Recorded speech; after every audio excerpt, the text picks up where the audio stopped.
before the headlines, before the shark. She was just a girl who loved the ocean. Bethany Hamilton grew up on the beaches of Kauai, surfing before she could even ride a bike. She was born for this, but no one, not even Bethany herself, could have predicted what was coming.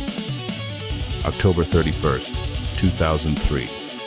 She paddled out with friends, chasing waves like always. Then, out of nowhere, a 14-foot tiger shark. One bite. Her left arm was gone. She lost over 60% of her blood. They said she might not make it through the night, let alone surf again.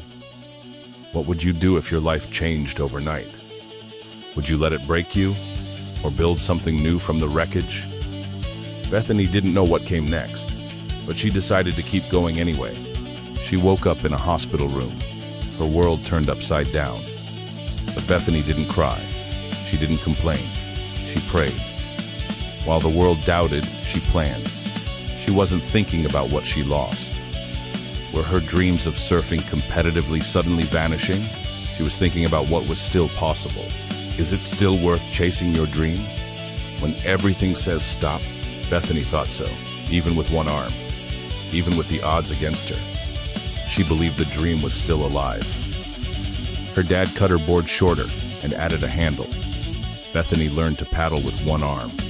Wave after wave, fall after fall, she kept going. Most people would have walked away. But 26 days after the attack, she caught her first wave, and that was just the beginning. But returning wasn't the hard part. Staying there was. People often ask, how did Bethany Hamilton overcome her fear after the shark attack? The truth? She didn't wait for fear to leave. She paddled out with it. What gave her the strength to keep chasing her dream after losing her arm? It was faith, family, and a fire inside her that no shark could kill. And maybe the biggest question of all, what do you do when life rips your dream away? Bethany's answer was simple. You keep going. You do it anyways. Could you face fear like that? You don't have to feel brave to be brave. Bethany was afraid, but she showed up anyway. Bethany didn't just get back in the water. She dominated it. In 2005, she won the NSSA National Championship. In 2016, she placed third at the Fiji Women's Pro, beating world champions. She became the first woman to compete at a professional level with one arm. This could have been the end of her story. Instead, it was the start of something bigger. What does resilience look like in real life? It looks like scraped knees and second tries. It looks like falling and rising and surfing with one arm. Her story became a movie, Soul Surfer. But Bethany never chased fame. She chased purpose. She created a foundation to help others rise after trauma. She became a mother, a mentor, a light. Her story wasn't just about surfing again. It was about living fully.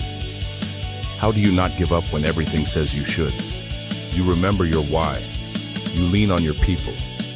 And you take the next step, even if it's small. Bethany would later reflect that she didn't lose who she was. Not her heart, not her faith. She was still Bethany, just with one arm. These are real people, just like you. You're capable. You're tough. Adversity isn't a stop sign. It's a signal. You'll want to quit. Don't. Do it anyway.